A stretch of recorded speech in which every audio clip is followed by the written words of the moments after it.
righty. Got my coffee. Got your coffee, got your water, and we'll just count it down and go. In 3, 2, 1. Hey, welcome back, everybody. Jeff Frick here, coming to you for another episode of Work 20XX. And I'm excited for this next guest. When we originally set up this interview, we hadn't met, but through a bunch of activities that were happening in the Bay Area last week, we actually had an opportunity to meet in person, which is pretty rare. And we have a shared affinity for Portland and psychology. So I think she's coming in all the way from Portland. We're welcoming in through the power of the internet. She is Amina Moreau, co-founder and CEO of Radious.pro. Amina, great to see you.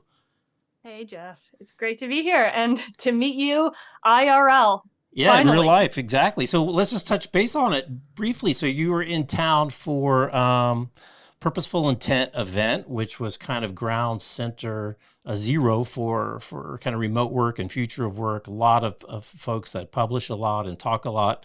I'm just curious, you didn't come from this world. A lot of the people that were at the event were from the real estate world. There's people from technology world. There's people from HR world. You came at it from a completely different angle. How did you find yourself here at a center of the universe of a future of work event?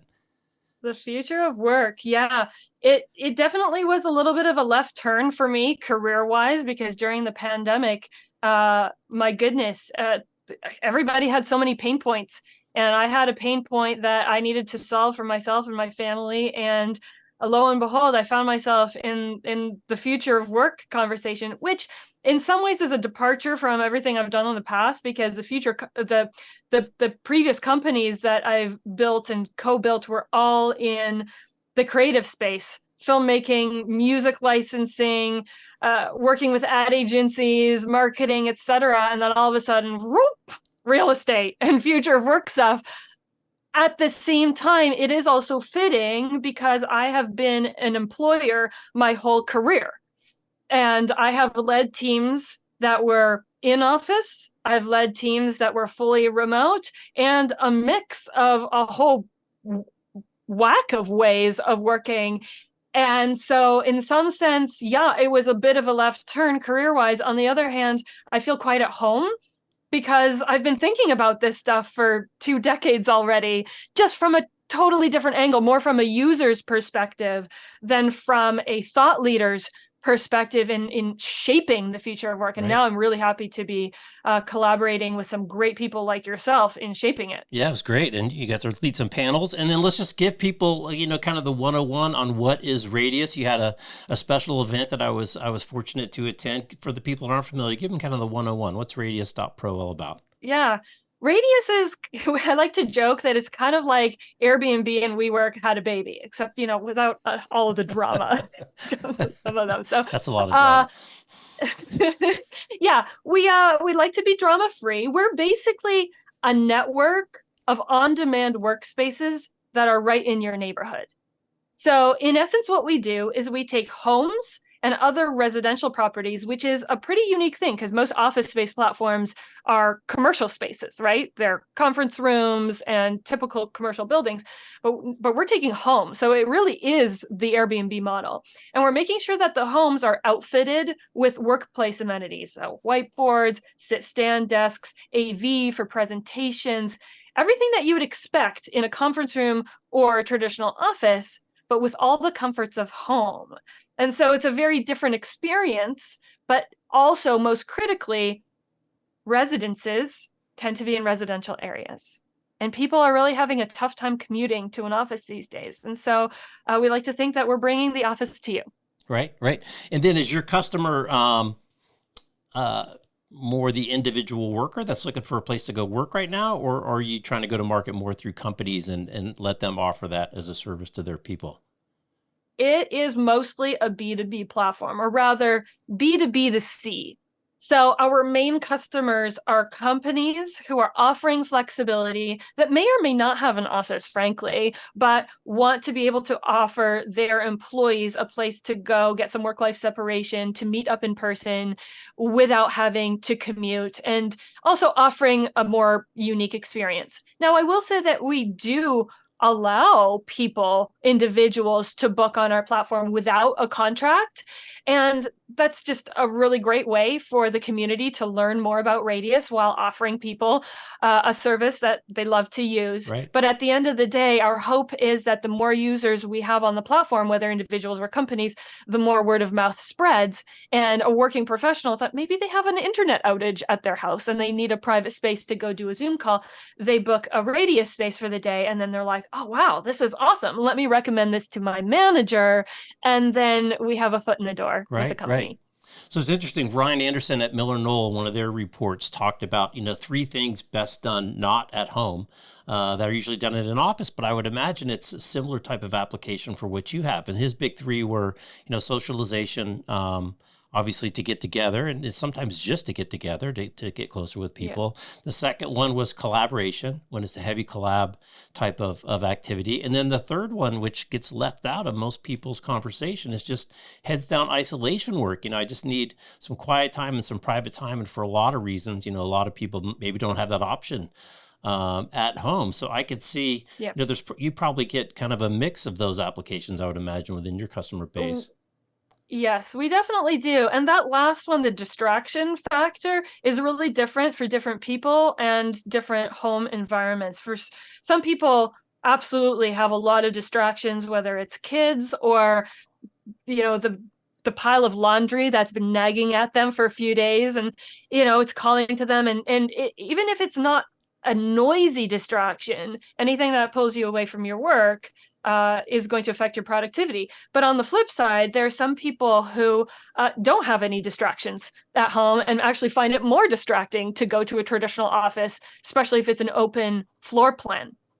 So, and that's the beauty of what I think of the future of work, is that it's full of diversity. Everybody has different needs and different desires. And I actually think that's a beautiful thing. And so forcing people into a one size fits all, A, doesn't work. And B, why would you want to squash that diversity? That's what makes this planet a beautiful place to be. Right.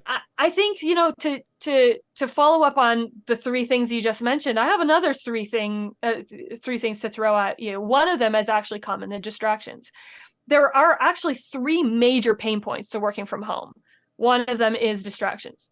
Not for everybody, but it is a big one. The second is isolation, which you kind of already alluded to, right? Get out of the office, get out of home, go somewhere to meet up with colleagues or even people that you might not work with, but that and get that social outlet. And then the third is burnout, because when you work from home, you're living at the office. And so at the end of the day, it can be hard to disconnect. Now, maybe if you've been doing it for 2 or 3 months, that's fine. It's sustainable for a little while. But after 3 years of doing that, eventually it wears on you a little bit. So you might want to have an outlet to go to once in a while. Yeah. I'll throw in our third big 3 of the 3 distractions that Nick Bloom likes to talk about: the refrigerator, the TV, or the bed. He's like, one of them's going to get you eventually. Something's going to get you. Yeah, absolutely. Now, what's interesting, you come at it from the being a Airbnb host.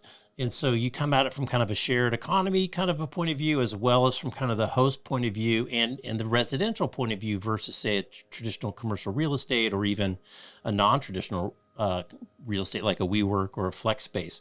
What's interesting is I saw you were on with Steve Todd, and Steve Todd also has another, big 3 that he likes to talk about. And he's one of the most progressive corporate real estate professionals out there. He's one of the few people early on that said to his people at NASDAQ, I'll give you a credit card to go use FlexSpace, but I want to know what you use it for, so that he could start to collect the data. And he was one of the very few to say, that's a really valuable trade. And one of the things he came back with was, if I want isolation, I want something close to home. I don't want to commute. Obviously, commute's the biggest nightmare that's keeping people from the office, or one of them.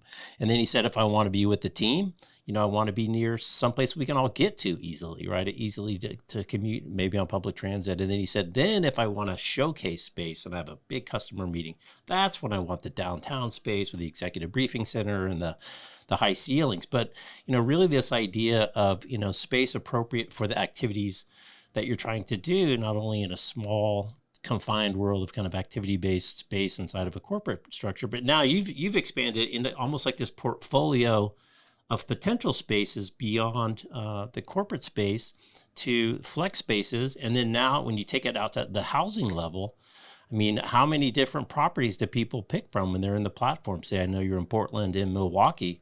Is it tens? Is it dozens? Is it hundreds? How many are in there? Yeah, it's hundreds now, and working on getting into the thousands and eventually into the millions. The idea is for Radious to become akin to the Airbnb of working, and people live all over the world and live in typically residential areas, which are massively underserved by traditional co-working models. Because if you think about WeWork, for example, certainly not the only player out there with what I refer to as co-working 1.0, most of their buildings are located in city centers. But if people are having a tough time commuting for whatever reason, and they tend to live in the burbs, which most people do, then what are they gonna? What are the options that they're left with? It's working from home, which we've already discussed has some downsides, but also has a great convenience factor, absolutely, but isn't the be all end all to do for the rest of our lives. And so the plan for Radious is to expand quickly and to as many areas with as many properties as possible, so that you could walk 3 doors down to your neighbor's guest house turned office, meet up with a colleague, get some work-life separation and a social outlet just for the days that you need. Right. But in order to be able to really execute on that, we need to have a lot of spaces. And so being on podcasts like this one certainly helps us grow. Right. So that's good. Well, hopefully we can. Well, the other thing is interesting. I saw in getting ready for this, you were in a pitch video, which I've always wondered why no one ever did this. Give an elevator pitch actually in an elevator. And you did it. I think it was in Seattle, and it's like a 32-second ride up the elevator. And then you got to pitch to these 3 potential investors. And it was interesting watching it, because when their eyes lit up instantly when you talked about the counter-cyclical nature of what you're offering to the host side. Because, you know, the business application for a space host is almost exactly 180 degrees different than their traditional, you know, kind of demand base. I think that was it was wild how they just grasped on that opportunity to see, wow, here's a real opportunity to take advantage of something that's just not being utilized very well.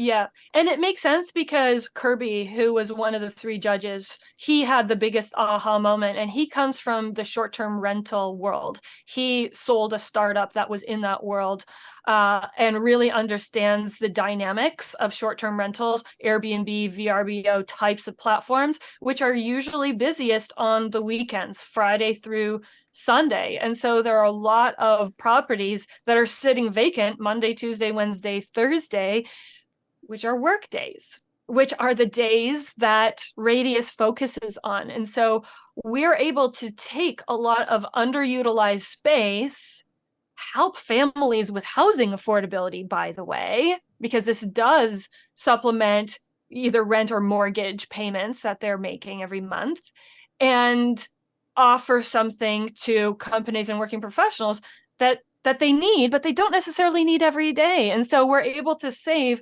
companies a ton of money because they never have to pay for unused real estate ever again, while helping families supplement their living expenses. And so that's something that I'm really, really excited about for the platform. Yeah, that's great.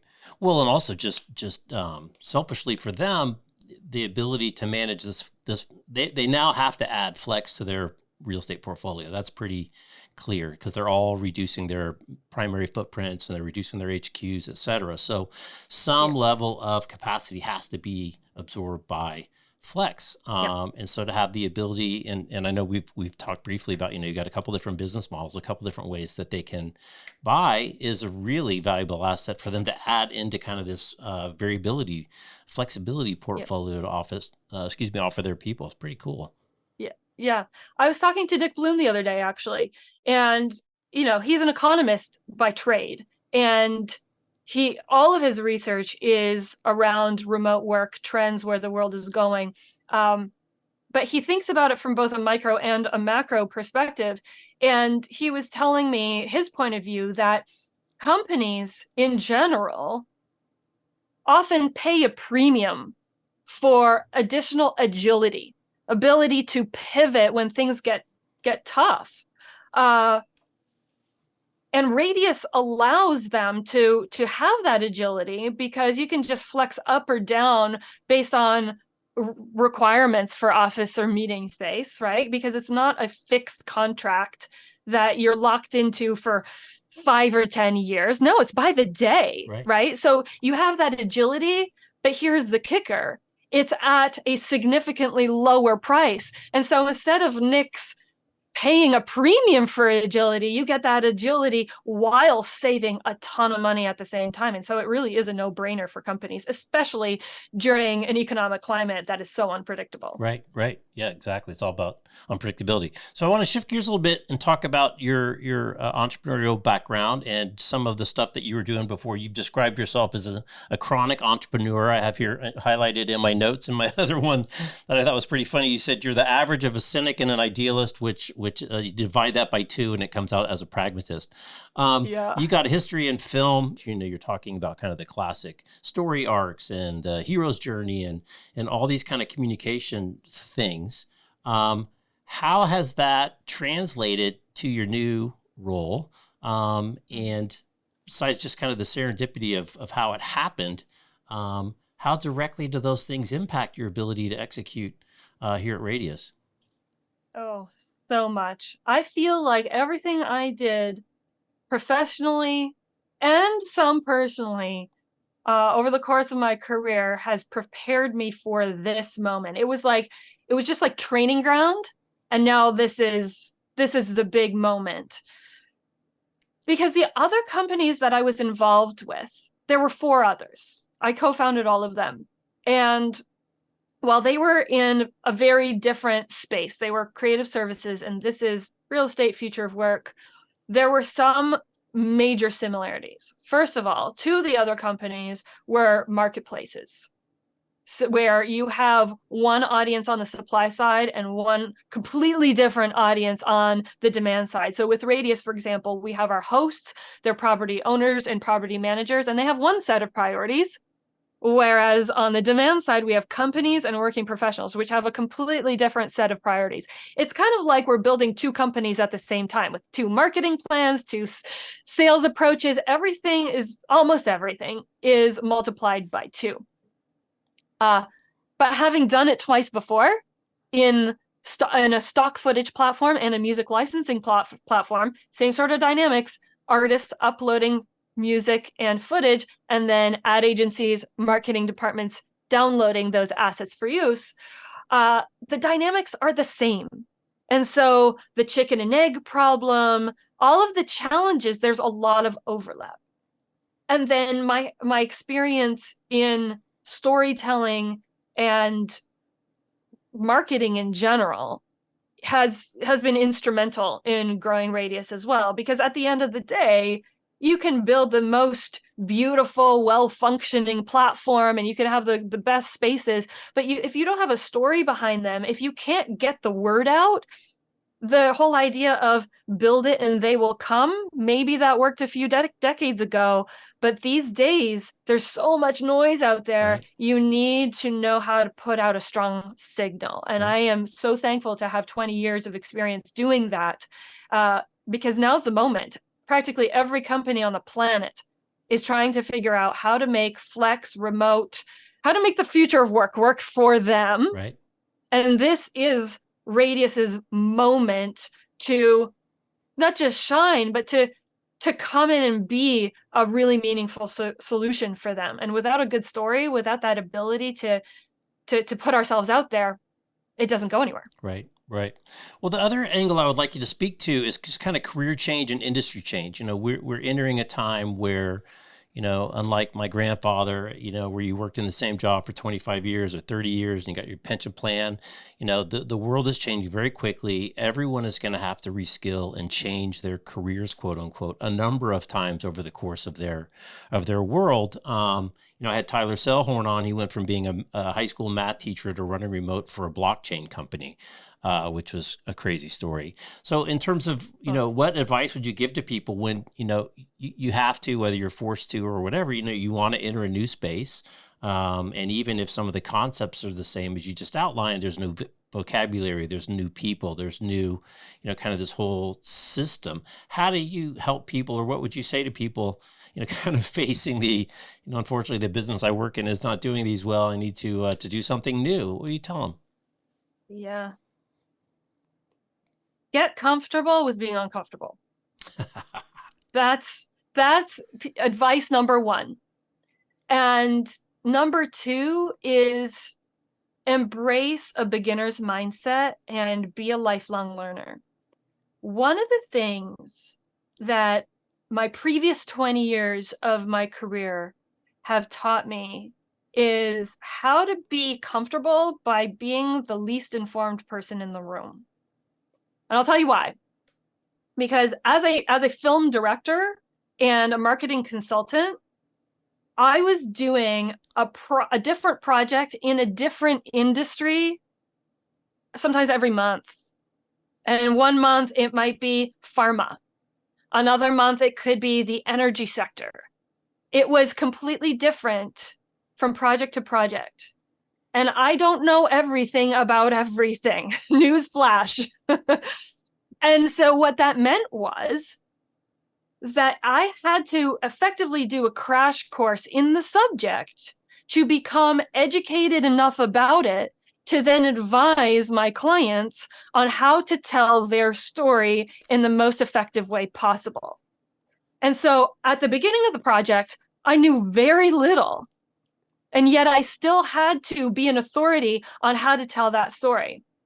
And so by adopting that beginner's mindset and that passion for learning, which heck, I got to learn so much about the world and how different industries work and how they impact all of these different systems. It was fascinating. But I got really comfortable being in a position where I don't really know, I don't understand this yet, but I had the confidence after having done it so many times, I can learn it, and I can learn it quickly. And same thing goes with my pivot to Radious. 2-3 years ago, there were so many aspects of this business that I knew virtually nothing about. There were a lot of things I did know about, but there were some areas I was learning from scratch. But because I had spent 20 years learning how to learn, I wasn't scared off by it. And so for anybody that is contemplating a pivot in their career, get comfortable being uncomfortable and know that you can learn the ropes. And it might take a little while, but that's okay too, because there probably isn't any rush. Right. And you can do it. Right. That's great. And I've done it myself a bunch of times. You just have to, I love that beginner, just have that beginner mindset, just be excited about learning. I think the steepest part of learning curves is the most fun when you go from zero to something, because, it's so steep. You get so much information, before you get into the nuances and stuff. So I think that's great advice. I want to follow up on another piece that you talked about. You were doing creative stuff back in the late 90s. The first internet bubble was all about marketplaces. It was starting with eBay and people selling their own stuff online, which was a really innovative concept. And there was chemical exchanges and, all these multiple exchanges, which were going to say, let's leverage the power of the internet to bring buyers and sellers together in a new virtual marketplace. The difficulty is always, and you've talked about it briefly, but I want you to dig into it more specifically, is the chicken and egg problem. You don't have enough supply to get the demand excited. You don't have enough demand to get the supply started. It's a nascent market. You don't have any type of kind of mass or movement or momentum. How do you approach trying to kickstart or get the flywheel going on a marketplace when you're not 100% set on either side? Yeah, you have to do it very carefully and intentionally. And of course, that sounds like a no-brainer, but you can't build any one side of the marketplace too quickly either. You have to keep them balanced throughout the journey. So really, you're asking two questions. How do you even just get it going from zero? But then once you get it going, how do you keep it balanced? Because that's a Mm. secondary challenge. And the part of it that the starting from zero part is that you just have to figure out which side of the marketplace has the most immediate need to solve the biggest pain point. And what we realized about Radious, because the idea for this was born during the lockdowns of 2020. And so companies were just neck deep in unknowns and almost paralyzed by that, not really knowing how to move forward. And so we could talk to them about how they were thinking about things, but it was really clear that it was just like a big tornado of ideas and nobody knew what was going to happen. Whereas on the supply side, the hosting side, there were some really clear pain points that we could solve immediately. And so we started getting hosts hooked on the idea even before we had companies lined up, because we explained how it would work theoretically. And there was no downside to starting on the platform because we didn't charge any fees. It was really easy to sign up.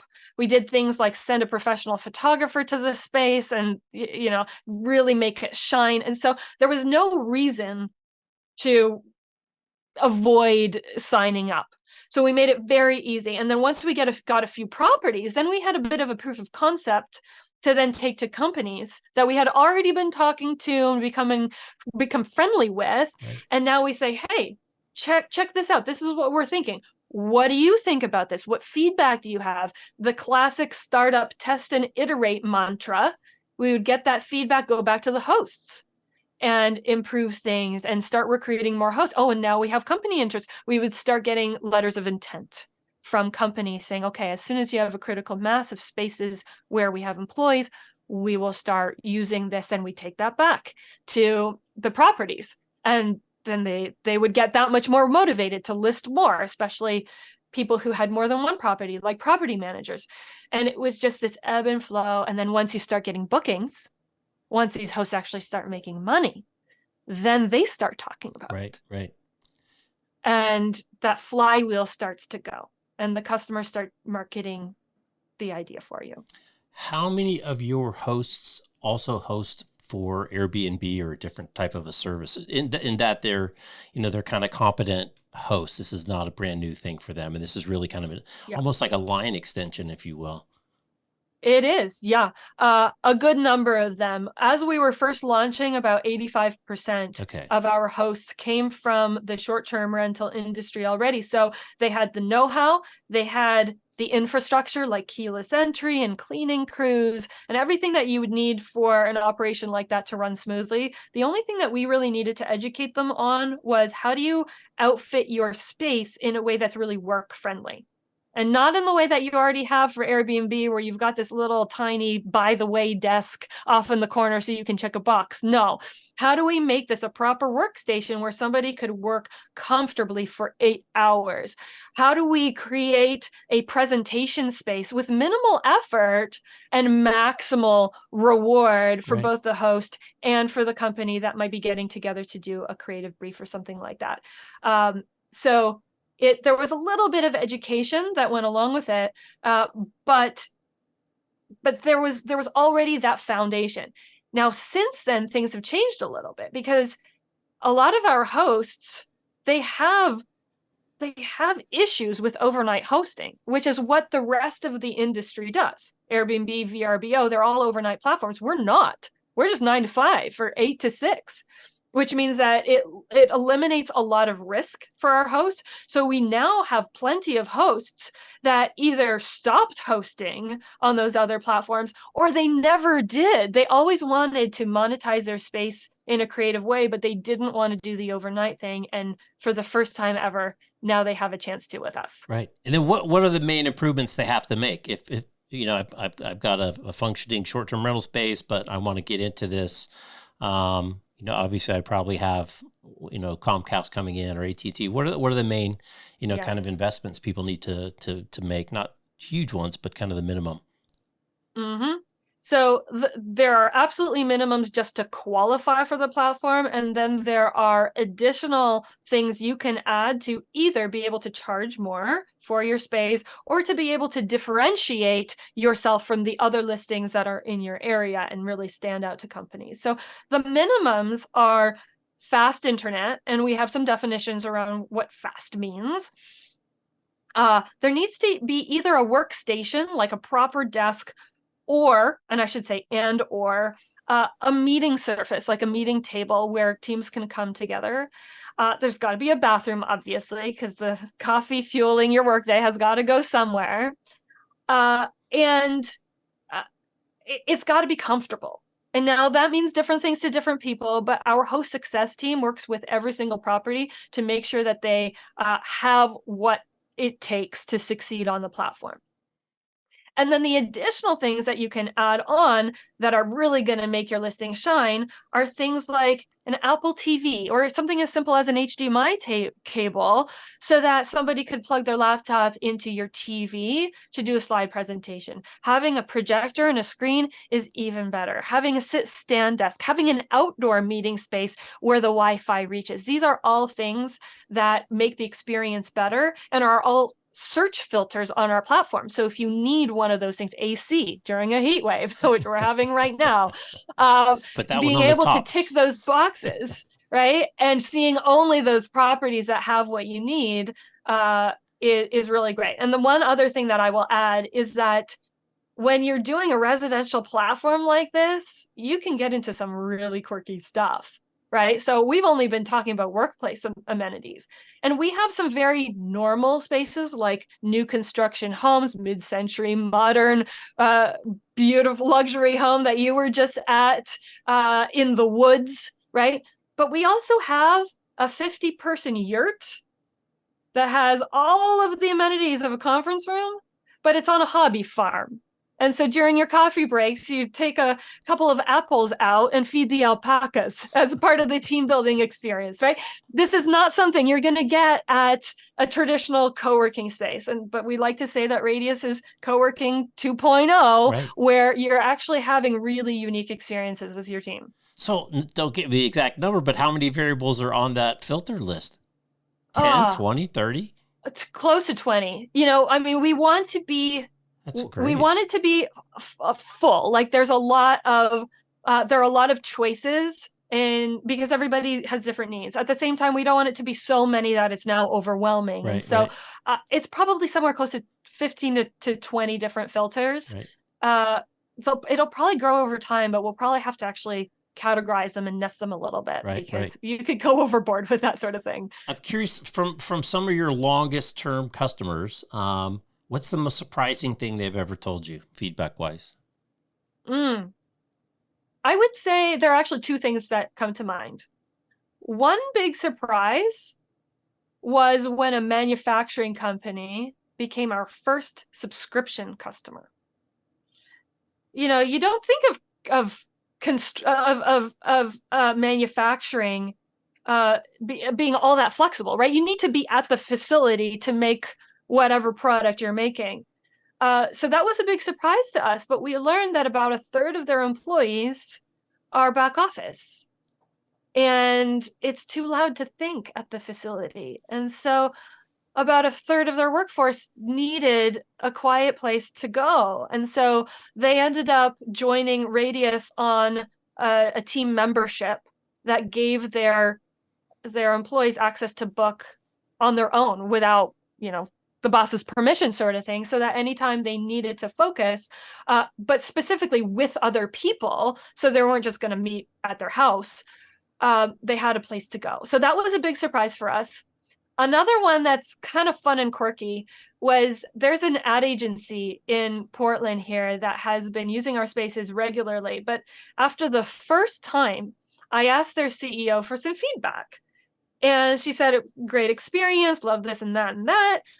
But it was kind of weird that there was a sign by the front door to remove our shoes. Was she the one Because, in the property, or was she reporting back for one of her employees? no, she was at the property with her employees. Okay. So she's okay. So she actually experienced it firsthand. Okay. She's like, it was kind of weird to have like a team corporate meeting without our shoes on. And I was like, yeah, I could see that. I could see that. And then she went and booked like 3, 4, 5 more times. And then we touched base again about the experience. And she's like, you know what, Amina? Yeah, one thing that I really love about this platform is that I don't have to wear my shoes. And I was like, wait a minute, you realize, right? And she's like, oh, that's right. I did say that. And she reminded me of the fact that, you know, a lot of our messaging is around how we have all of the amenities of the office, but a big part of that also is that we have all the comforts of home. And it's not just the shoe thing. We have operable windows. You can actually get fresh air. You're not locked into some corporate building where you're breathing recycled air, and there's natural light, and there's thermostat control. So if you're chilly on a winter day, you can actually turn it up. And these are the little things that we don't explicitly think of necessarily, but when they're at our fingertips, we're so thankful to have them. Right. It's interesting. I had Phil Kirshner on from McKinsey, and he talked about flexibility in manufacturing. He was talking about one of their clients who switched from 8-hour shifts and 10-hour shifts to 4-hour shifts and 6-hour shifts. And suddenly their application pool expanded dramatically. So just because it's always been the 8-hour shift, somebody got bright and said, let's break it up into smaller bits. And suddenly people that for whatever reason couldn't take that job, suddenly they could. And literally their application pool went up. And the other, you know, our friend Brian Elliott just posted a couple of days ago with Darren Murph going to Ford. Ford has 89,000 back office flex working employees, which, you know, you think manufacturing and they got to be in a factory to attach the door to the side of the car. But in fact, as you said, they have a lot, tens and tens and tens, almost 100,000 people who are in a position to work more flexibly. So I want to shift gears a little bit and talk about your awesome setup, which I've complimented you on online a bunch of times. I used to spend way too much time banging my head trying to convince people that since March 2020, you should invest in a nice setup because you're going to be on it a lot, whether it's doing a podcast. You're talking about Zoom setup? I'm talking about our Zoom setup. I'm talking about how great you look on your screen. Yeah. You know, to me, it's just crazy. We've got Zoom calls and meetings, which is how you're interfacing with people. We have stuff like this, you know, fun stuff and podcasts. You've got presentations and QBRs and reviews and one-on-ones and all this stuff. It's really hard to get people to invest in their home setups. And I've even been as bold to say, if you're a chief of staff from some CEO and you don't get them some decent equipment, I mean, you should get fired. I mean, this is important stuff, and it's not that expensive. So first off, your home setup looks phenomenal. You look terrific, but we've talked about it before, and you said you specifically tried to make it not too expensive, not too complicated, and really a simple solution. So I wonder if you can share a little bit, you know, kind of philosophically, and then, you know, some details about your setup, because I think a lot of people can benefit. Yeah. Excluding my camera. And I want to say that just because the camera that I have, it's not super cheap. But you can get cameras that produce this image quality for a very affordable price. The reason that I invested in something that's a little more expensive is because I use it for far more than just my webcam. Right. It's sitting on top of my laptop right now because this is its idle state. But as we're shooting marketing photos on Tuesday, when we're at the Radious space, we're shooting photos of people having a wonderful co-working day. It's critical. And I have a filmmaking and photography background, right? So I also take it on vacation. Right. So, but you can buy a relatively inexpensive mirrorless camera. It's actually really the lens that makes the biggest difference. This background blur that you see here behind me, you know, the books, even, you know, if I put my hand over here, it's blurry. That's real. That's not a synthetic Zoom background. And it feels so much more authentic. And that comes less from the camera itself and more from the glass in front of it. But what you were talking about a moment ago about that it doesn't have to be really expensive. It really doesn't. Like, I'm not using any sort of professional lighting. I'm just using professional lighting know-how. So what I have in this office is I've got a window to my left. I've got my second monitor with a white window open to provide a little bit of fill light. In fact, if I turn the brightness of it down, you'll see the lighting ratio change on my face. And as I bring it back up, you can see, and I chose that balance intentionally because the amount of shadow can be a metaphor for how dramatic the conversation is. And so I'm using a lighting ratio that feels warm and inviting because I knew that that's how this conversation was going to feel, right? And so I'm taking it maybe a little further than the average, executive needs to for their Zoom calls. But I also have a professional microphone, but I also have it out of frame. And that's very intentional. It is right here. There. It's touching the edge of my frame, but I don't have it in frame because I don't actually want this to feel like when I'm on a call with someone, I don't want it to feel like I'm interviewing them. I want it to feel like this is a two-way conversation, because at the end of the day, friendship is a two-way street. And when we put something physical between us, then there's something between us. I don't want there to be anything between us. And so again, I'm taking this a little bit farther, but the mic I got for free as a gift, and it's like maybe $100 purchase. The external monitor I already had, the window was here, and I do have a floor lamp over there. I made an effort to put a daylight colored bulb in it, so I don't have different colors of light going all around the room. But that's it. It's not really rocket science, and it doesn't have to be expensive. It just requires a little bit of effort in the setup and thinking about it. Yeah. I just think it's so worthwhile, and it really shows. All your stuff on LinkedIn, it just pops, right? All your stuff just pops because of the clarity and the quality of the picture, and the intentionality and the effort that you put forth really shines through, kind of in the finished product, if you will. Well, and I appreciate that, Jeff, because the other thing that I'm really adamant about is that first impressions matter. And I'm building a company. People know that I have a film background. And whether I'm talking to potential customers, potential partners, friends, investors, I take a lot of pride in the fact that I pay attention to detail. And as I'm growing this company with this fantastic team, we are doing this very intentionally. And if my presentation, whether on LinkedIn or on Zoom calls, looks half-assed, then what else am I doing that's half-assed? Right. And so, no founder can let perfection be the enemy of good, but let's at least try to reach good. Right. And maybe even great. Yeah. Well, the big one you got to watch out is perfection is the enemy of completion. So if you get past the completion hurdle, that's good. So great is good, good is better. Not done is the worst. Is the worst of all. Catastrophic. Okay, very good. Well, I'm going to give you the last word here before we turn the cameras off. I know you're in Portland. I know you're in Milwaukee. You had this cool little fun open house thing here I can't believe it was only a couple of days ago. So sure, it's a little bit, kind of parting thoughts as to, what's 2020, I guess we're almost done 2023, huh? 2023, 2024 look like for Radious. What are some of your goals, and what are you looking forward to? Well, we are at the very beginning stages of expanding into our third market, which is very, very exciting for us because we have a lot of companies in markets that we're not officially launched in that have been requesting the service. So expanding into a third market is one step in that direction. But the other thing that we're excited to be growing, which has already been active a little bit under the radar for the last few months, that we're going to be bringing more attention to over the next few months and then well into 2024, is a national concierge service, which allows us to respond to demand anywhere in the country. So in the 3 markets that we serve, you can just go on our platform, browse great workspaces, and book them. And it's as simple as that.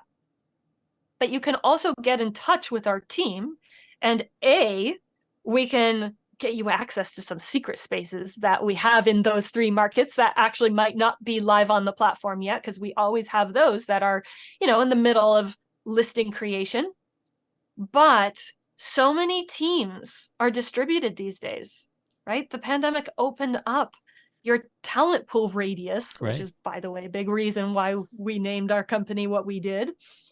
And it's exciting for us to be able to serve them too. And so even right now, as we speak, we're responding to requests from companies that are actually HQ'd in some of the markets that we're in, but they have teams in Connecticut, in Boston, smaller town in New Jersey that we just did a concierge request for.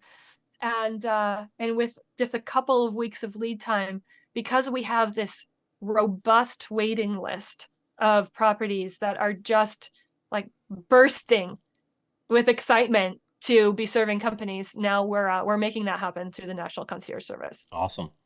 Well, that's great. Well, Amina, I don't. Did you get any money from the elevator guy? I don't know. They just said, Amina, you did win. You won your round. I didn't know they did. They didn't hand you the big check at the end, like like there were multiple Clearinghouse. rounds. Multiple rounds. I'll put it to you this way. That series got us a ton of exposure, which led to some very, very good things, investor-wise and otherwise. Awesome. Too. It was good. It was a good segment, and you won, so that's good. All right. Well, Amina, it was great to meet you last week and spend some time at one of the properties this week and to catch up the old school way. I guess now Zoom is the old school way since we got to meet in real life. Yeah, I guess that is. Yeah. So best to you and best to Radious and the team, and I look forward to watching the story unfold. Or unfold, I should say. Evolve, unfold. It's a long week. All right. She's Amina. I'm Jeff. You're watching Work 20XX. Thanks for watching, and thanks for listening on the podcast. See you next time. Take care. Out. Thank you. Thank you. That was fun. You are the most researched podcast host I have ever had the pleasure of being interviewed by.